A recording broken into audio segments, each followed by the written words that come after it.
नमस्कार, मी प्राध्यापिका जयश्री चौहान. काव्यपरी जयश्री ऑफिशियल या माझ्या यूट्यूब चॅनलवर आपल्या सर्वांचं मनापासून स्वागत करते. जगभरातील एकूणच अशांततेची आणि युद्धासारखी परिस्थिती पाहता देशांमध्ये आंतरराष्ट्रीय शांतता राखणे खूप महत्त्वाचे आहे. आपल्या भारत देशाचे संयुक्त राष्ट्रसंघाच्या शांती सेनेत खूप मोठे मोलाचे योगदान आहे. भारत जगातील सर्वात मोठ्या शांतिरक्षकापैकी एक देश आहे. 51 पेक्षा जास्त शांतता मोहिमेत भारताचा सक्रिय सहभाग आहे. 21 सप्टेंबर हा दिवस आंतरराष्ट्रीय शांतता दिन म्हणून दरवर्षी मोठ्या उत्साहात साजरा केला जातो. लोक, समुदाय आणि राष्ट्रामध्ये शांतता, सौहार्द आणि एकता वाढवण्यासाठी हा दिवस जगभरात साजरा केला जातो.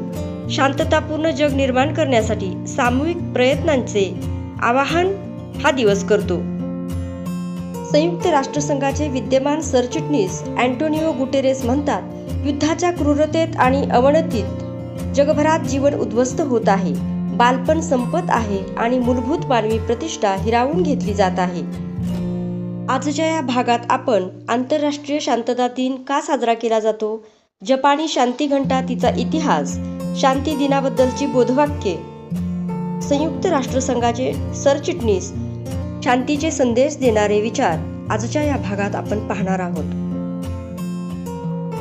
पहिल्या आणि दुसऱ्या महायुद्धाचे परिणाम सर्व जगाने पाहिले आहेत. या दोन महायुद्धानंतर जागतिक शांततेची गरज निर्माण झाली आणि सर्व राष्ट्रांनी एकत्रित येत 21 सप्टेंबर रोजी एकमताने जागतिक शांतता दिन साजरा करण्याचे ठरवले आणि शांतीची संस्कृती वाढवण्यात हातभार लावण्यासाठी जागतिक स्तरावर 21 सप्टेंबर हा दिवस जागतिक शांतता दिन म्हणून साजरा करण्यास सुरुवात झाली.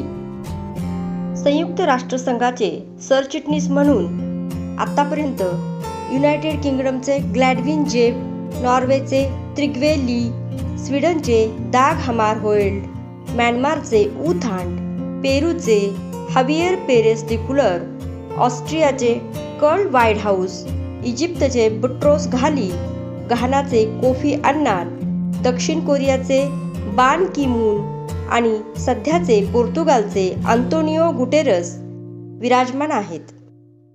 जागतिक बदलाच्या या वर्षात 2025 हे वर्ष शाश्वत विकास ध्येयांच्या कालमर्यादेतील एक महत्त्वाचा टप्पा आहे. आंतरराष्ट्रीय शांतता दिवस 2025 याचे बोधवाक्य आहे, act now for a peaceful world, शांत जगासाठी आत्ताच कृती करा. सन 2024 साली शांतीची संस्कृती जोपासणे, 2023 साली शांततेसाठी कृती, जागतिक ध्येयासाठी आमची महत्त्वाकांक्षा असे होते. 2022 साली वंशवाद संपवा, शांतता निर्माण करा. 2021 साली समतुल्य आणि शाश्वत जगासाठी चांगली पुनर्प्राप्ती आणि 2020 साली शांततेला आकार देणे अशी बोधवाक्य होती. संपूर्ण जागतिक शांती दीर्घायुषी असो असा संदेश देणाऱ्या जपानी शांती घंटेविषयी अधिक माहिती आपण जाणून घेऊयात. 1954 मध्ये जपानच्या संयुक्त राष्ट्र संघटनेमार्फत न्यूयॉर्क शहरातील संयुक्त राष्ट्राच्या मुख्यालयाला दान दिलेली ही घंटा आहे. ही एक बोन्शो म्हणजे बौद्ध मंदिराची घंटा आहे. तिचा व्यास 60 सेंटीमीटर असून उंची 1 मीटर आहे. तिचे वजन 116 किलो आहे. चियोजी नाकागावा यांनी ही स्थापन केली आहे. दरवर्षी 21 सप्टेंबरला संयुक्त राष्ट्राच्या महासभेच्या उद्घाटनाच्या वेळी आंतरराष्ट्रीय शांतता दिना दिवशी जागतिक शांततेच्या सन्मानार्थ ही घंटा वाजवली जाते. चियोजी नाकागावा हे 1951 मध्ये संयुक्त राष्ट्र संघटनेचे सदस्य होते. सरचिटणीस बेंजामिन कोदेन यांच्या मदतीने त्यांनी राष्ट्रीय प्रतिनिधींना आवाहन केले. या आवाहनात ते म्हणतात, मला जगभरातील लोकांकडून नाणी पदके गोळा करायची आहेत. कल्पना, तत्वे, प्रदेश, वंश आणि राष्ट्रीयत्वातील फरकांच्या पलीकडे जाऊन त्यांना एका साच्यात वितळवून शांततेच्या इच्छेचे प्रतीक म्हणून घंटा बनवायची आहे आणि ती संयुक्त राष्ट्राच्या मुख्यालयात सादर करायची आहे. शांतीसाठी घंटा वाजवायची अशी माझी इच्छा आहे. पुढे चियोजी नाकागावा यांनी 3 वर्ष जगभरातील देशांना भेटी देऊन ही नाणी गोळा केली. यामध्ये देशाची जुनी आणि चालू नाणी सेबल गार्ड, गोळ्या, कांस्य पदके, विविध मूल्यांचे बॅच आणि ताम्रपत्रे यांचा समावेश आहे. रोमचे पोप पायस 12 यांच्या 9 सोन्याच्या नाण्यापासून सुरुवात करून 60हून अधिक देशांच्या प्रतिनिधीकडून मिळालेल्या नाण्यापासून ही घंटा बनवली गेली आहे. या घंटेवर सूर्य आणि चंद्र लॉरेलने वेढले आहे.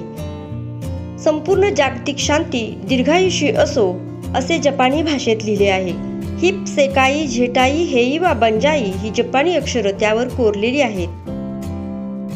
हा घंटाघर उवाजिमा येथील पारंपरिक वास्तुशिल्प कारागीर रिनपेई ओशिता यांनी बांधला आहे. टाडा फाउंड्रीचे जोनोसुके टाडा 14वा यांनी हे काम पूर्ण करून घेतले.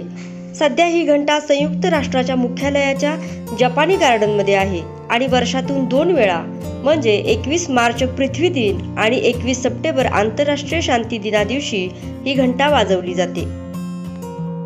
जगभरातून आंतरराष्ट्रीय शांतता दिन साजरा करण्यासाठी शांतता सभा, पोस्टर स्पर्धा, सामुदायिक शांतता पदयात्रा, शांतीविषयक घोषणा आणि बोधवाक्य तयार केली जातात. महात्मा गांधींच्या नेतृत्वाखाली भारताने नेहमीच अहिंसा आणि शांततेच्या मार्गाचे समर्थन केले आहे. शांतता आणि सलोखा राखणे हे भारतीय संस्कृतीचे अविभाज्य अंग आहे. शांती हाच मार्ग आहे. शांततेबद्दलचे कॅथरीन मुलर यांचे विचार महत्त्वाचे आणि मार्गदर्शक आहेत. ग्लोबल एज्युकेशन मॅगझिनमध्ये युनेस्कोच्या व्हिएतनाममधील संचालक कॅथरीन मुलर यांनी लिहिले आहे की वैयक्तिकरित्या युनेस्कोच्या मूल्यांना मी ओळखते, कारण मला खरोखरच असे वाटते की शिक्षण, संस्कृती, सामाजिक आणि नैसर्गिक विज्ञान, संप्रेषण आणि माहिती हे शाश्वत विकास आणि क्षमतेसाठी सर्वात शक्तिशाली चालक आहेत. कारण शाश्वत शांततेशिवाय शाश्वत भविष्य अस्तित्वात असू शकत नाही. जागरूकता वाढवणे, क्षमता निर्माण करणे, विविधतेबद्दल समज आणि आदर वाढवणे आणि शांततेची संस्कृती सुनिश्चित करण्याचे मार्ग शोधण्यासाठी परस्पर संवादाच्या संधी वाढवणे या कृती लोकांना शाश्वत विकासासाठी शांततेला प्राधान्य देण्यास, स्वारस्य निर्माण करण्यास प्रेरित करतील. 1994 मध्ये जपानी घंटेच्या 40व्या वर्धापनानिमित्त संयुक्त राष्ट्र संघटनेचे बुट्रोस घाली आपल्या भाषणात म्हणतात, जेव्हा जेव्हा ही घंटा वाजली आहे तेव्हा या जपानी शांती घंटा एक स्पष्ट संदेश देत आहेत. शांती मौल्यवान आहे. शांतीची आस बाळगणे पुरेसे नाही. शांतीसाठी काम करावे लागेल. दीर्घ कठीण काम करावे लागेल.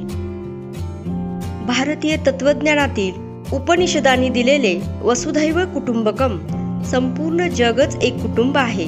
संत ज्ञानेश्वर महाराज म्हणतात, हे विश्वची माझे घर असे मानून सर्वांनी एकोप्याने, सलोख्याने, सौहार्दाने, बंधुभावाने, प्रेमाने, शांततेने राहायला हवे. शांत जगासाठी आत्ताच कृती करा. Act now for a peaceful world या बोधवाक्यातून संदेश घेऊन आजच्या भागात आपण इथेच थांबू. आपणा सर्वांना आंतरराष्ट्रीय शांती दिनाच्या हार्दिक शुभेच्छा. आजचा हा भाग आपणास कसा वाटला ते कमेंट करून सांगा. अशाच नवनवीन व्हिडिओसाठी माझ्या चॅनलला लाईक, सबस्क्राईब आणि शेअर करा. पुन्हा भेटू एका नवीन भागात. तोपर्यंत नमस्कार, धन्यवाद.